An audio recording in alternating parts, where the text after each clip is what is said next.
Estamos en Profetas Menores viendo Malaquías, ¿ya? Y si ustedes se acuerdan, Malaquías es un profeta menor, pero en términos de tiempo se encuentra en sus Biblias en el último, ¿cierto? Es el último profeta del Antiguo Testamento en términos de libro, y él está en la época del post-exilio. ¿Qué es el post-exilio? Bueno, el pueblo de Israel estuvo exiliado, fue llevado en cautiverio por su pecado a otros pueblos, ¿cierto? A Babilonia, y estuvo ahí mucho tiempo, varios años, y el Señor, siendo fiel a sus promesas, los restaura y gran parte del pueblo vuelve a Jerusalén, vuelve a Israel, y ellos empiezan ahí a construir, ahí está en los libros de Esdras, Nehemías, y ya ha pasado un tiempo desde que ellos volvieron, pero nosotros no vemos en Malaquías un libro que nos habla de que el pueblo de Israel ahora sí entendió por fin y ahora sí que le es fiel a Dios en todos los sentidos, ¿sí? Al contrario, hemos visto cómo este libro se divide en varias amonestaciones, en varias correcciones que Dios le hace a través del profeta Malaquías al pueblo de Israel. Y hoy día vamos a ir con la última de esas amonestaciones, con esas palabras de Dios que le dice al pueblo para su arrepentimiento. Ahora, también este libro lo podemos ver como un juicio, ¿ya? No como un juicio, no me refiero como un juicio de la ira, ¿ya? De Dios, sino como un proceso judicial, ¿ya? Como lo que ocurre en la corte, ¿cierto? Es Dios, a través de Malaquías, quien le expresa una exigencia, una demanda, hay algo ahí. Ustedes han hecho esto, ustedes no han hecho esto, ¿sí? Eso es lo que hemos visto semana a semana. Y el pueblo se defiende, y se defiende, ¿cierto? Aquí sale expresado en preguntas, ¿en qué hemos hecho esto o en qué no hemos hecho esto?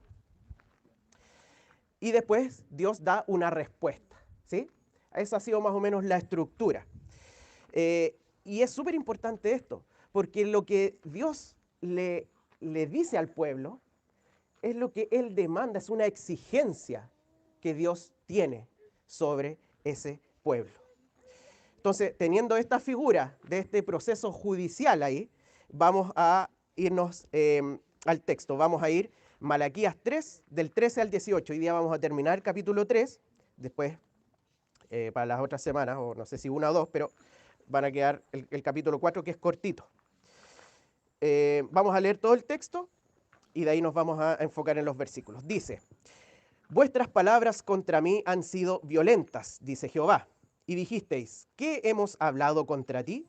Habéis dicho, por demás es servir a Dios. ¿Qué aprovecha que aguardemos su ley y que andemos afligidos en presencia de Jehová de los ejércitos? Decimos pues ahora, bienaventurados son los soberbios y los que hacen impiedad. No solo son prosperados, sino que tentaron a Dios y escaparon.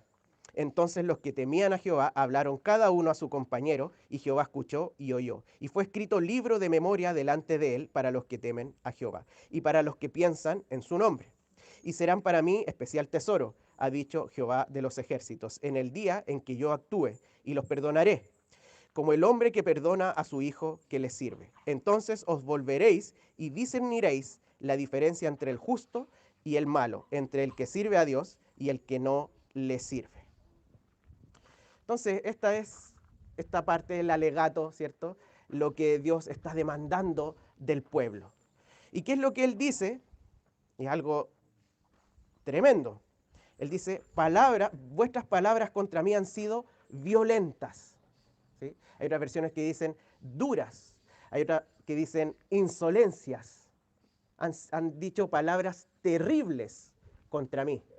Estas son palabras que demuestran la gravedad de lo que Dios está diciéndoles. Esto es lo que Dios les dice. Ustedes han dicho palabras terribles contra mí. ¿Cuáles son esas palabras tan terribles? Por demás es servir a Dios. Tremendas palabras, violentas, dice el Señor. ¿Por qué tan violentas? Lo que están diciendo, en otras versiones te puede leer, es vano servir a Dios. Imagínense lo que eso significa. Dios está demandando, ¿qué cosa? Servicio. Eso es lo que Él exige, el servicio.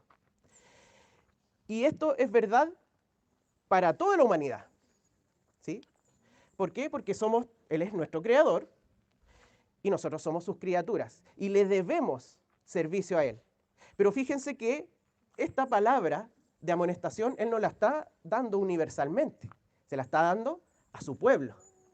Porque además, no solo por ser creador y criatura, sino que por ser el Dios del pacto y el pueblo de su pacto.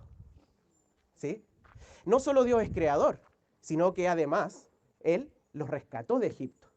Él hizo un pacto con un pueblo que no tenía que hacer pacto, no estaba obligado a Dios. ¿Se acuerdan del primer capítulo cuando les dice que los amó? ¿Cómo? Porque los escogió. ¿Sí? Él los escogió porque Él quiso, no por mérito del pueblo. Y no solo los escogió, sino que les dio promesas ahí con Abraham, el pacto con Abraham, ¿cierto? Y después los rescató de la esclavitud y les dio una ley. Y les dio una ley ceremonial para que ellos pudiesen arrepentirse frente a Dios de sus pecados. Les dio una ley moral para que ellos pudieran vivir correctamente para la gloria de Dios. Les dio una ley civil para que ellos en sus relaciones pudiesen glorificar a Dios.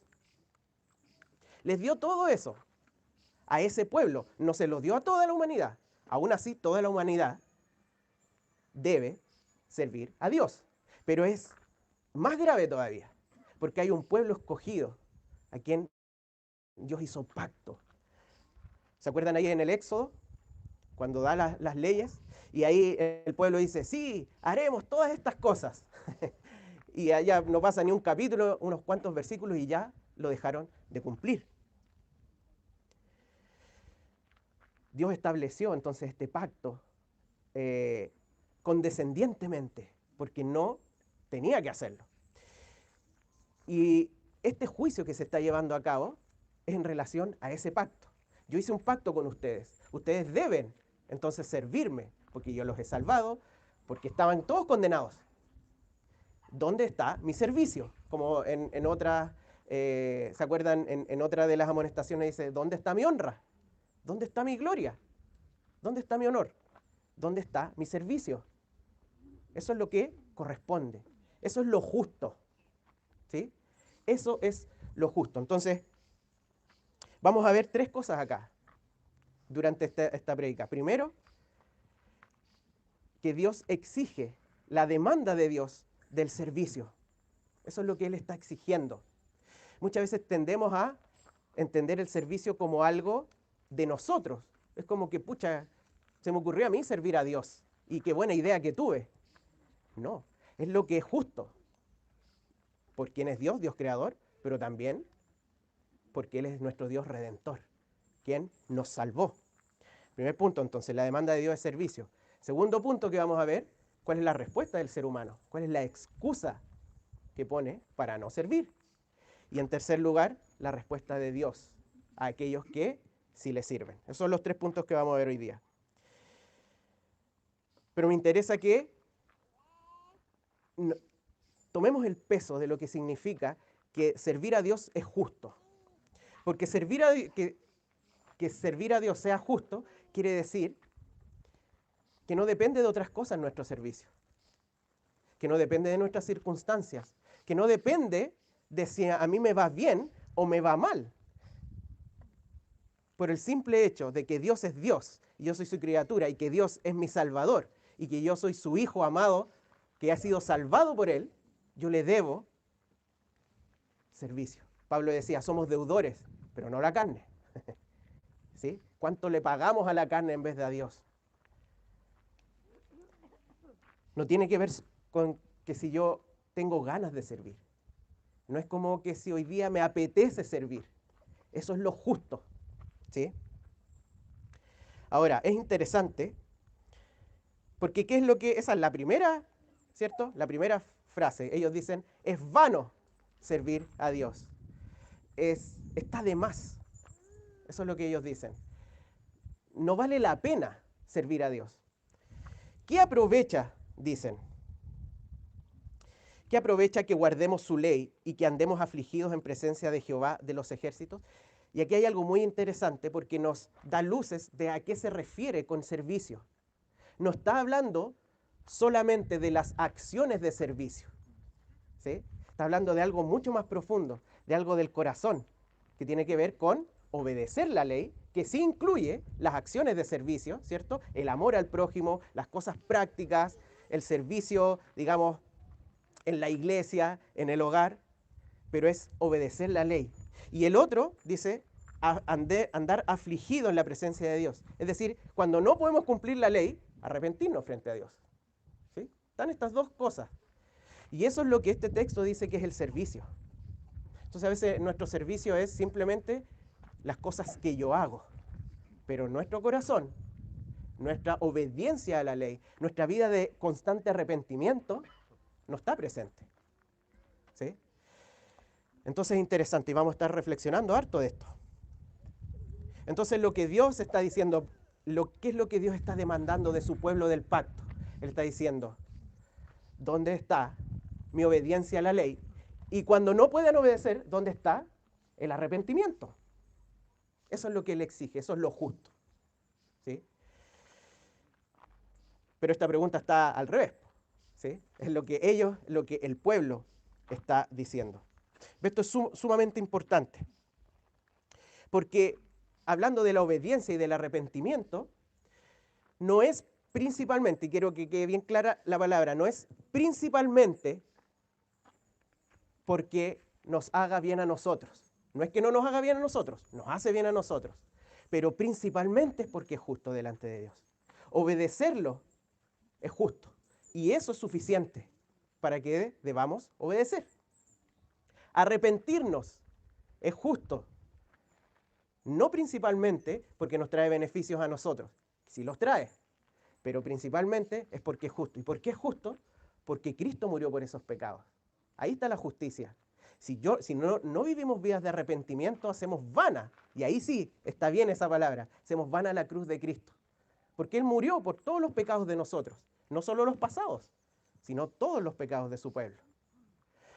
Por lo tanto, cuando no me arrepiento, estoy siendo injusto. Estoy siendo injusto porque Él pagó y Él hizo justicia. Yo no puedo hacer justicia por mis pecados. Él lo hizo.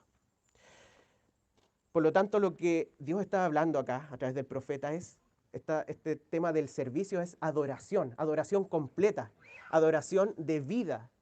¿Sí? Se fijan que no es que ustedes, y sí hablo de estas cosas anteriormente, en temas de servicios específicos, las ofrendas, ¿cierto? Los sacrificios que revelaban cómo estaba el corazón.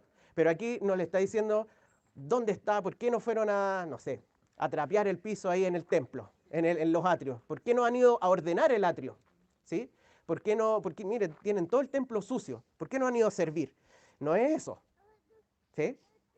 ¿Dónde está la obediencia? ¿Dónde está la aflicción, el arrepentimiento, cuando no pueden obedecer la ley?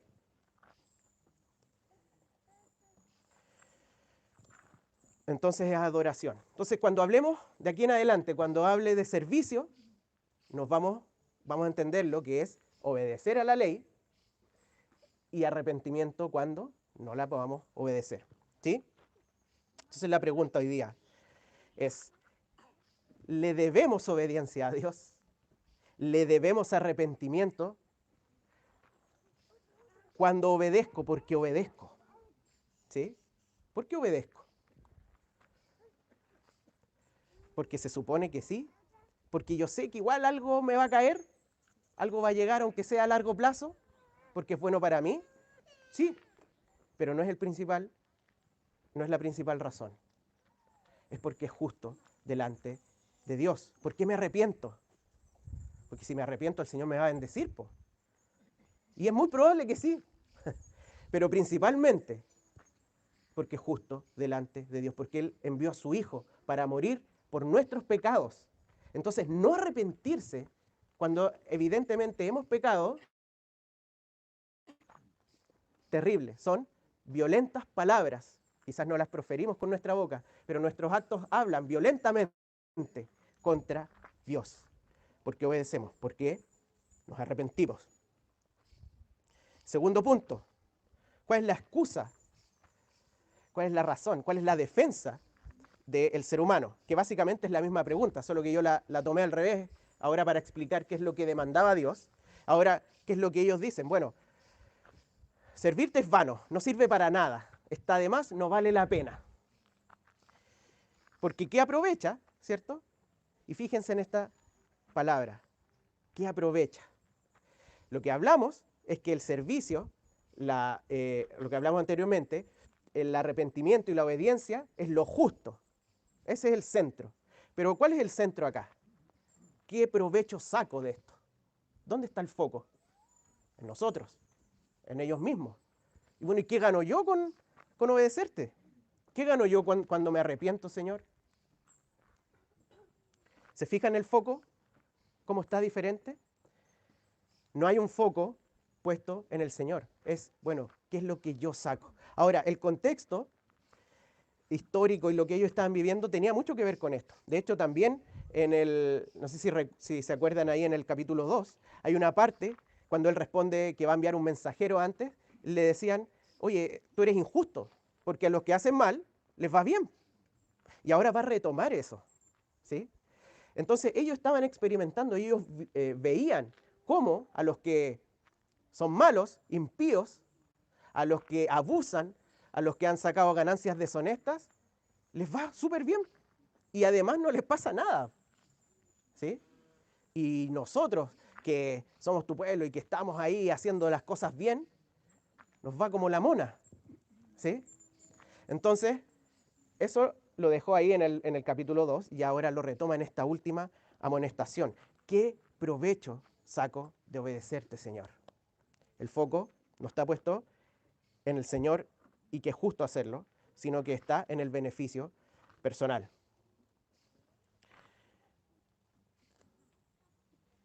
¿Qué provecho saco entonces de andar afligido, de andar en arrepentimiento frente a ti? Y esto es súper contradictorio porque fíjense que estamos hablando del servicio a Dios, ¿sí?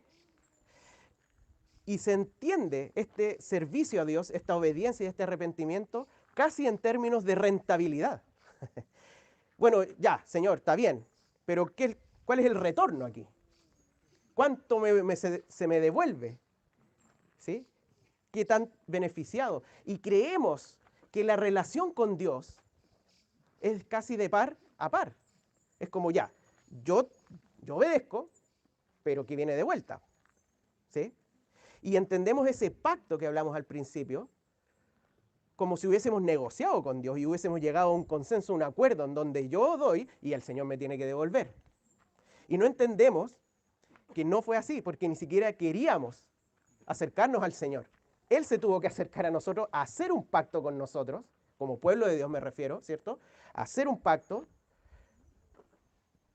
sacrificarse él mismo, rescatarnos y en obediencia y en respuesta está este servicio. Pero muchas veces lo entendemos tan diferente, tan diferente. Entonces queremos servir a Dios, pero en verdad lo que queremos es servirnos a nosotros mismos. Porque lo que queremos hacer, queremos que se nos devuelva triplicado. Y lamentablemente hay iglesias que predican ese evangelio, ¿sí? Y uno las critica. Bueno, ¿y nosotros? ¿Estaremos cayendo en lo mismo? A lo mejor no materialmente, pero sí en otros ámbitos, ¿sí? Y a lo mejor yo estoy diciendo esto y ustedes dicen, no, ¿y en qué he hecho esto yo? Y hacemos exactamente la misma pregunta que el pueblo de Israel hace. Así que yo les digo y les pido que esas respuestas o esas preguntas para responder esa acusación no las tomemos en cuenta. No seamos rápidos para decir, pero yo no, Señor, yo no entiendo el servicio así. No, Señor, ¿en qué yo he dicho que es vano?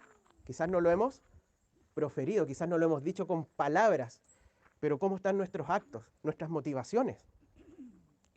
No respondamos rápido, reflexionemos. ¿Estaré yo, Señor, buscando más provecho en obedecerte que buscando tu gloria porque es lo justo? Es necesario que nos preguntemos esto cada día.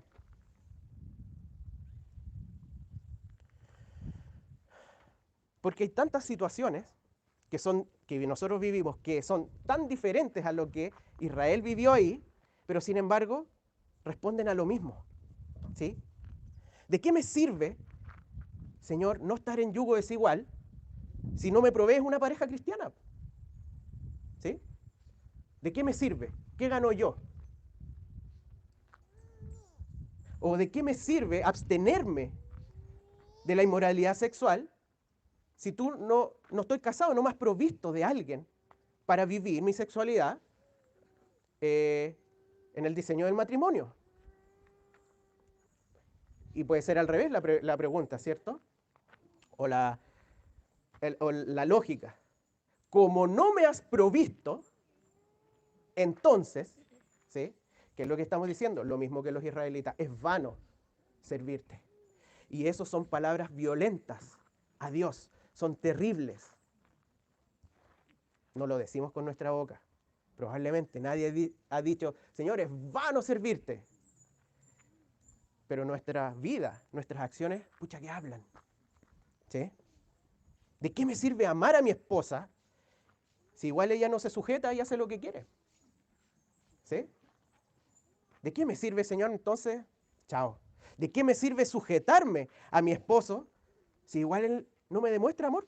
No se pone los pantalones. ¿De qué me sirve, Señor? ¿De qué me sirve ser generoso si igual no mejora mi situación económica? Entonces, mejor para qué. Mejor lo que está saliendo me lo guardo y así tengo menos déficit financiero. ¿Sí? Porque ¿de qué me sirve, Señor, si no viene nada de vuelta? ¿De qué me sirve orar cada día por mi hijo, por mi hija, si todavía anda en ese camino? ¿Sí? ¿De qué me sirve orar, Señor, si tú no viene nada de vuelta? ¿De qué me sirve dar mi tiempo y esfuerzo a los demás si cuando yo necesito nadie me pesca? ¿De qué me sirve? Todas estas preguntas, y podríamos estar una jornada larga haciéndonos varias de estas preguntas. Y la verdad es que es necesario y tenemos que hacerlo. Tenemos que reflexionar. ¿Por qué? Porque somos igual que el pueblo de Israel, donde alguien nos amonesta, la palabra, la predicación o algo, y nos dice, estás diciendo palabras violentas, dice que es vano el servicio. No, Señor, ¿cuándo he dicho eso yo? Y sin embargo, si respondemos estas preguntas y más, nos vamos a dar cuenta de que sí estamos hablando estas palabras terribles y violentas contra el Señor. Entonces, obviamente ustedes saben, aquí en este libro de Malaquías el pueblo de Israel sale trasquilado cada vez que pregunta esto, ¿cierto? Porque el Señor responde y no hay nada que Él no sepa. Él escudriña todos los corazones, Él sabe el pecado que tenemos y cómo nos comportamos delante de Él. Ahora, estas cosas no son malas, digamos, algunas sí, de las que preguntamos, pero el querer ciertas cosas no es en sí malo, ¿sí? Y como dije anteriormente, el Señor nos bendice harto a través de estas cosas. Y sí nos hace bien, ¿sí? Nos hace bien. Pero la pregunta es, bueno, ¿qué pesa más? Porque incluso si el Señor hubiese establecido que a través de estas cosas no vamos a recibir beneficios o en verdad más beneficios, eso sería justo igual, ¿sí? El tema tiene que ver con el foco. Porque de que hemos sido bendecidos, hemos sido tremendamente bendecidos. De que el Señor nos bendice más de lo que notamos, el Señor nos bendice más de lo que notamos. Incluso en cosas materiales, incluso en cosas temporales. Pero principalmente nos ha rescatado de nuestra vana manera de vivir, de nuestro pecado, de estar muertos en delitos y pecados. Y además, cuando Él venga, nos va a dar con Él todas las cosas, ¿sí? Todas las cosas. Vamos a ser coherederos con Él. Somos coherederos, pero ahí en plenitud, cuando Él venga, consumado. Por lo tanto, tampoco es real que no aprovecha de nada, porque el provecho ya lo tenemos. ¿Sí? Ya lo tenemos. Y de hecho, el Señor es tan bueno que nos sigue bendiciendo. ¿Se han sorprendido ustedes cuando el Señor los bendice, aun cuando ustedes han estado ahí, Mahoma nomás? ¿Sí? El Señor es bueno, pero tiene que ver con nuestro foco, por qué lo hacemos. ¿Sí? Aunque Él no nos bendijera, es justo frente a Él. Entonces es importante que reflexionemos, bueno, ¿soy igual que el pueblo de Israel? ¿Busco el provecho al adorarle, al servirle, al obedecer la ley, al arrepentirme?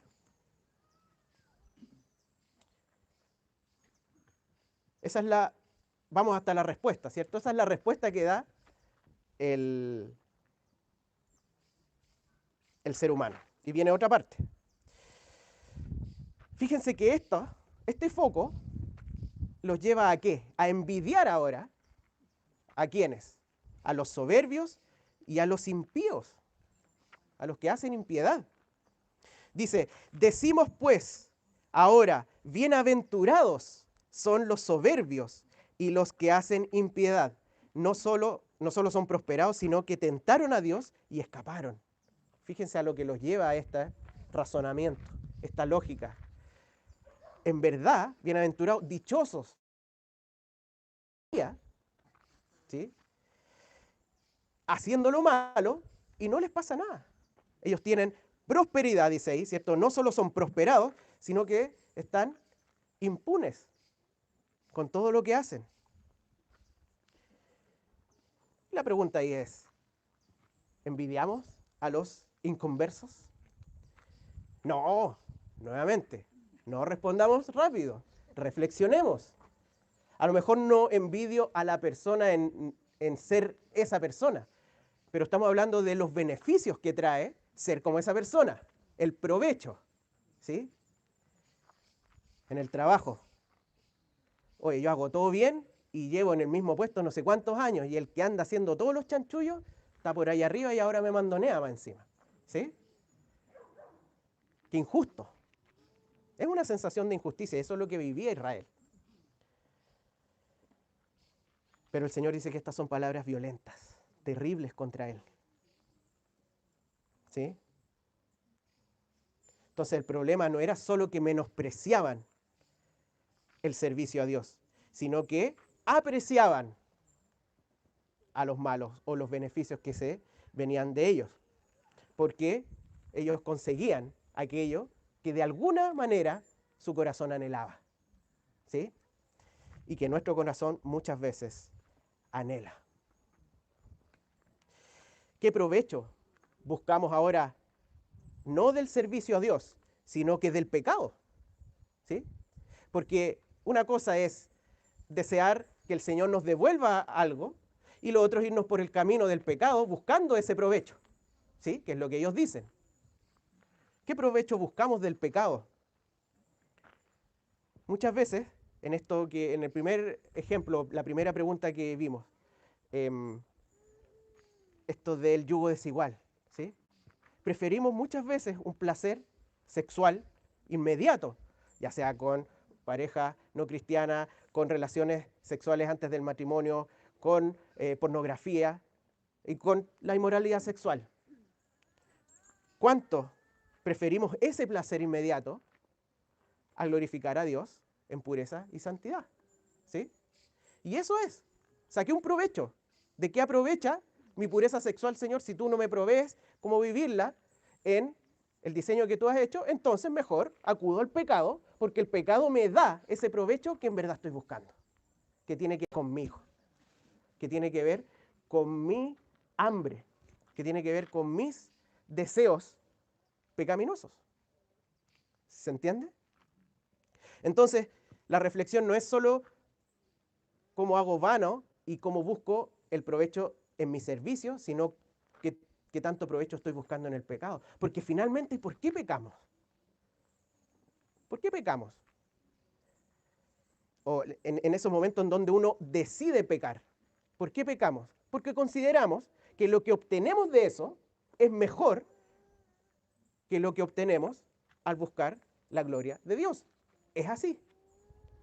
Y uno dice, chuta, claro, no lo decimos así, no lo pensamos, pero estas son las palabras violentas, fuertes, insolencias frente al Dios vivo, a nuestro Señor del pacto. ¿Sí? Así de terrible es nuestro pecado. El pecado es terrible. Gracias a Dios hemos sido salvados por gracia, pero eso no lo hace menos terrible. De hecho, nos ilustra lo tremendamente terrible que es el pecado porque Jesucristo tuvo que venir a morir. Si no fuera tan terrible, no hubiese venido a morir. Es tan terrible nuestro pecado que Jesucristo tuvo que venir para que podamos vivir para Él, porque no podemos. Porque si el Señor no nos da lo que queremos, entonces lo buscamos en el pecado. Y es así. Es terrible. Preferimos los beneficios que trae la mentira. Puede ser de imagen, para quedar bien frente al otro, para mostrarme de una manera que realmente no soy, pero que creo que los demás van a valorar y me voy a sentir yo valorado. A lo mejor mentimos porque nos salvamos de situaciones. Quizás no le digo las cosas a mi esposa porque me va a retar, pues. Entonces, me la guardo nomás. O al revés, ¿cierto? O en el trabajo, o en las relaciones interpersonales, donde sea, en la iglesia. Quizás mentimos para obtener alguna beca, algún subsidio por ahí. Pongámosle aquí que gano menos nomás. ¿Sí? ¿Qué estamos haciendo? Estamos buscando el provecho en el pecado. Es que, Señor, tú no me das la casa, entonces tengo que mentir para tener casa. Palabras violentas contra nuestro Señor. Preferimos la comodidad del individualismo que amar a nuestro prójimo sacrificialmente, así como Cristo se sacrificó y nos amó a nosotros. Preferimos ser súper individualistas. No, yo no. ¿Estoy siendo individualista, Señor? Esa es una mejor respuesta. Debemos cuestionarnos a nosotros mismos porque somos pecadores. Solo las respuestas debemos buscarlas en Él y debemos reflexionar. Ese es el segundo punto, esa fue la respuesta. Tercer punto, ¿qué dice Dios? Fíjense que Dios, acá, hay un cambio. Él empieza a hablar, bueno, el profeta Malaquías, ¿cierto? Él empieza y dice, entonces los que temían a Jehová. Es como un poco raro, ¿sí? No que debía responder aquí diciéndole qué les va a pasar, qué va a hacer, cómo deben arrepentirse. Él dice, hay un grupito acá, dentro de todo el pueblo, hay un grupo que le teme a Jehová. ¿Sí? No son todos así, hay un grupo. Entonces los que temían a Jehová hablaron cada uno a su compañero. Este texto no nos dice qué decían, a diferencia del anterior. Pero sí nos dice que hablaron entre ellos, aquellos que temían a Jehová, y lo que dijeron fue escuchado y oído por Dios. Y uno dice, ya, pero lo otro también fue escuchado y oído, pues, sino como este escuchar y oír tiene otro carácter. Es escucharlo y oírlo con agrado. Es recibirlo bien. ¿Sí? Él no está amonestando a estos que temían. De hecho dice, y fue escrito libro de memoria delante de él para los que temen a Jehová y para los que piensan en su nombre. ¿Y por qué ahora habla del temor si no estaba hablando del temor delante? Si estaba hablando del temor. Recuerden el foco. ¿Cuál era el foco del servicio? Que Dios es justo. O sea, que es justo servirle, obedecerle y arrepentirse frente a Dios. Eso es temor de Dios. Porque la verdad es que ellos estaban experimentando las mismas, este grupo que temía a Dios, estaba experimentando las mismas circunstancias de injusticia, entre comillas. Y ellos decían, pucha, igual hay cosas injustas. Pero Dios no es injusto. Yo voy a seguir, no por lo que estaban viendo. Y eso es temor de Dios. Porque no lo hago según lo que me tinca, lo que veo, lo que me parece, sino que lo hago según el carácter de Dios. Y eso es lo que provoca en mí temor, que hablado, ¿cierto? Este temor reverencial, no es pavor de salir arrancando. Si no estuviéramos en Él, sí, pero estamos en Cristo, ¿sí? Entonces, Fíjense, es el temor de Dios. Y este temor entonces fue oído, estas palabras que nacen del temor, no del provecho que pueden sacar, sino que del temor a Dios, a Jehová. Y fue escrito un libro de memoria. Solamente en esta parte aparece este libro de memoria, ¿ya? Algunos hablan de que es difícil interpretar esta parte. Algunos hablan de que es la Biblia, que Dios les entrega, digamos, la escritura y esta memoria es para que recuerden sus promesas. Al parecer, yo creo que tiene más que ver, según el contexto, de que queda registrado lo que ellos han dicho para hacer justicia finalmente, porque ahora va a entrar en el tema de el día del Señor, cuando Él actúe, ¿sí? Entonces queda registrado. No, yo no soy injusto. Va a haber justicia. Hay justicia. Y la va a haber, ¿sí? El día en que yo venga. Entonces, pero esto da cuenta de lo que Dios realmente oyó y lo registró. Y sigue. Y serán para mí especial tesoro, ha dicho Jehová de los ejércitos. ¿Se acuerdan de esto? ¿Han escuchado esto de especial tesoro? ¿Dónde está esto? En Éxodo, cuando hace el pacto con su pueblo. Ustedes serán mi especial tesoro entre todas las naciones. ¿Se fijan la línea? ¿Sí? Ha pasado siglos. Y está ahí. Ustedes serán mi especial tesoro. Ustedes que yo escogí, como dice en el capítulo 1. Ha dicho Jehová de los ejércitos, en el día que yo actúe, porque les decía antes, ¿cierto? Y los perdonaré. Y esta parte es muy interesante. ¿Por qué? Porque hasta ahora podríamos decir, bueno, están los que son malos y buscan provecho nomás del Señor, y están los buenos, los que le temen al Señor y están todo bien, el Señor toma en cuenta a los buenos. Pero cuando dice aquí que los va a perdonar, es porque tienen de qué ser perdonados. Son pecadores, ¿sí? Son pecadores también. ¿Cuál es la diferencia? El temor de Dios. Que a pesar de lo que ellos viven, que es similar a los demás, ellos siguen confiando en Dios. ¿Y de dónde viene ese temor de Dios? De Dios mismo. Porque Él los escogió. Este es el remanente, en otras palabras, que habla en otros lugares. La palabra, ¿sí? Es el grupo fiel. No porque sea perfecto, no porque no peque y no porque sirva de manera perfecta, sino que porque le teme a Dios. Y ellos son perdonados. ¿Perdonados de qué? De sus pecados contra Dios. Entonces no estamos hablando aquí de que ya, tengo que portarme bien y ahí sí voy a ser el tesoro especial de Dios. No, en Éxodo no lo plantea así, porque sí siempre está el tema de la obediencia, pero ellos ya habían sido salvados, ya habían sido escogidos y ya habían sido hechos parte del pacto. Por lo tanto, obviamente hay un contraste acá entre el pueblo en general y este grupo de personas que le temen. Entonces Dios los perdona y nos perdona. ¿En base a qué? Al sacrificio de Cristo. ¿Cómo los perdona? Dice el texto.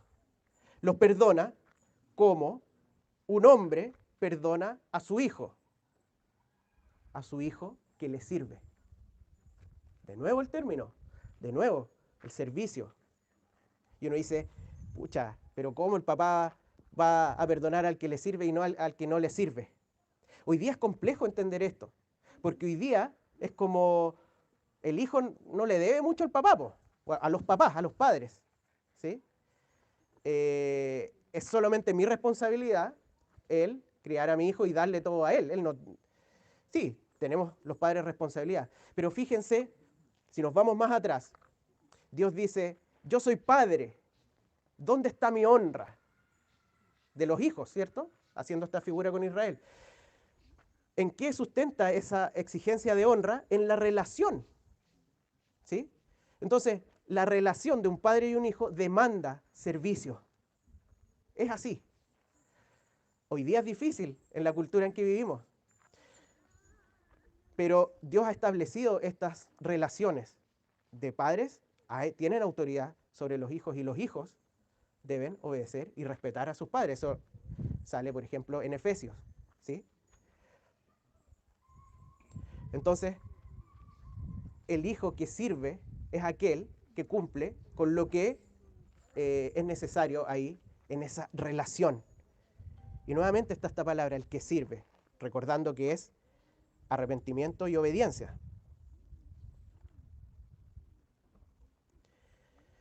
El hijo que sirve, sirve porque entiende quién es su papá, ¿sí?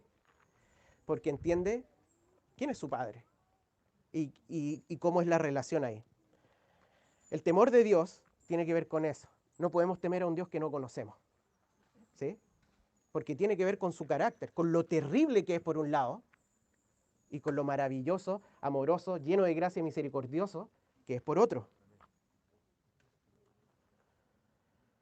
Entonces os volveréis y discerniréis la diferencia, fíjense en esto, entre el justo y el malo, entre el que sirve a Dios y el que no le sirve. Lo mismo. Pone el término ser justo o no, aquel que le sirve y aquel que no. ¿Y quién es aquel que sirve? Aquel que teme a Dios. ¿Y quién es el que teme a Dios? Es este pueblo remanente, aquellos que estamos en Jesucristo, ¿sí?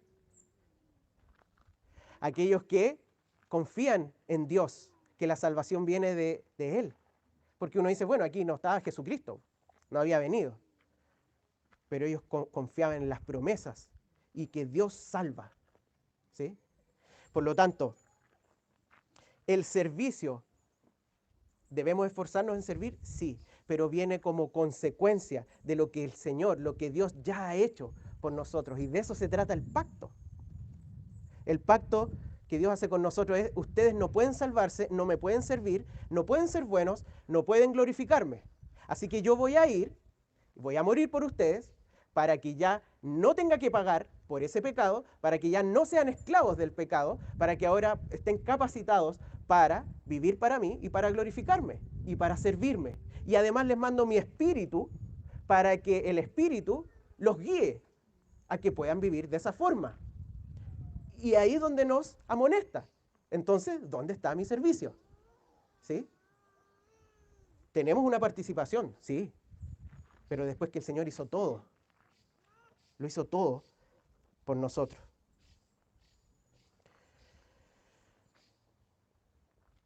Entonces el Señor, vamos a quedar hasta acá en el texto.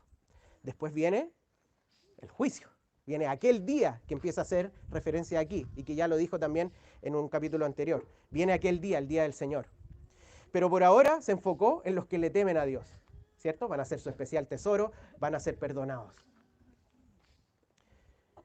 Y nos vamos a ir con una reflexión, ¿cierto? Estamos sirviendo a Dios, recuerden, no solamente acciones, sino que obedeciendo su palabra y arrepintiéndonos. A lo mejor no estás sirviendo hoy día a Dios. Quizás no conoces quién es Dios. Y lo que hizo Jesucristo, lo justo es que le sirvas. Tal vez sí le sirves, pero solo como activismo. Estás metido en todo lo que puedes. Y vas y limpias y te ofreces. Está muy bien. Pero ¿cómo está tu vida de obediencia, de santificación? ¿Cómo está tu obediencia? ¿Y cómo está tu arrepentimiento cuando no puedes obedecer? Porque en algún momento no vas a obedecer. Es incongruente estar metido en todo y no tomar en cuenta esto. Y simplemente no pescar, pero no importa, Señor, si yo te estoy sirviendo. Sí, igual caigo, pero no importa, yo te estoy sirviendo. El servicio es mucho más integral, ¿se fijan? Quizás buscas servir a Dios por lo que te provee o lo que crees que te proveerá. O a lo mejor estás cansado de servir a Dios y piensas que es vano, inútil y vacío. No, Señor, yo no. Reflexionemos. Soy majadero con eso, pero reflexionemos de esa pregunta. Jesús murió para el perdón de tus pecados, pero también para darte todas las cosas con Él. Algunas hoy y acá, pero todas cuando Él vuelva. ¿Sí? Puede ser que tengas la tendencia a querer ser como los inconversos, porque parece que les va mejor que a ti. Jesucristo murió para libertarte del pecado y para capacitarte para que mueras a Él día a día, no para que vivas en Él. ¿Sí? Eso es lo que hizo Jesucristo. A lo mejor tu galardón, tu gloria está en creer que sirves a Dios súper bien. Y a lo mejor toda esta prédica te ha resbalado, porque no, ¿sabes qué? De lo que ha dicho Brian, ando más o menos bien. Ando obedeciendo, me arrepiento y además sirvo. ¿Sí? Ojo ahí, porque ese puede ser nuestro galardón, ese puede ser nuestro tesorito. Recuerden que los que servían bien y le temían, les fue perdonado porque pecaban, no porque son impeques. Entonces, si yo me siento bien conmigo mismo hoy día, también debo hacerme una pregunta. Bueno, Señor, ¿en qué estoy pecando entonces? ¿En qué estoy fallando? ¿Sí? ¿En qué estoy fallando? Ninguno de nosotros puede servir perfectamente hoy día. ¿Y cuál es nuestra esperanza? Que cuando el Señor llegue, lo vamos a servir plenamente, perfectamente, porque no va a haber pecado. Y esa debe ser una alegría. Señor, por fin voy a poder servirte como corresponde, porque es lo justo, es lo que tú te mereces, por quien eres, por lo que has hecho.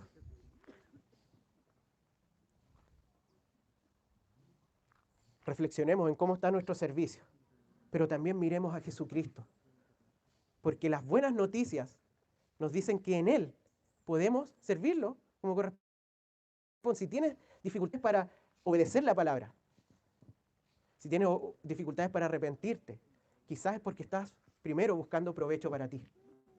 Debemos cambiar nuestro foco. ¿Cómo cambiamos nuestro foco? Perseverando en la relación con Él, perseverando en la relación en comunidad, dejándonos exhortar, no contestando tan rápido a la pregunta, sino que abriéndonos a la posibilidad de decir, Señor, ¿estoy buscando puro provecho en mi vida cristiana? El Señor es fiel y nosotros somos su remanente. Si tú has puesto tu fe en Jesucristo, somos su remanente y Él no nos suelta. No tiene que ver con eso, tiene que ver con cómo vivimos hoy día nuestra vida para su gloria. Vamos a orar. Señor, te damos gracias por tu obra. Te damos gracias porque no teniendo que hacerlo, Señor, tú hiciste pacto con tu pueblo, con nosotros, Señor. Tú nos has mirado con misericordia, con gracia. Nos has dado tu ley, nos has dado tu revelación. Hemos podido conocerte, Señor. Tenemos promesas inigualables que nadie, ningún pecado, ningún impío, nada puede siquiera asemejarse a tus promesas, Señor. Señor, te queremos pedir que tú nos ayudes a poder servirte, a obedecer tu palabra y a arrepentirnos cuando no la obedecemos, Señor. Cada día para tu gloria. Te agradecemos, Señor, porque tú eres maravilloso y nos has dado todas las cosas, Señor. Ayúdanos a contentarnos en la circunstancia que estemos y que podamos recordar que lo justo por quien eres tú y por lo que has hecho por nosotros es servirte. Te agradecemos. Ayúdanos durante los días que siguen a poder poner estas cosas en práctica. Te lo pedimos en el nombre de Jesús. Amén.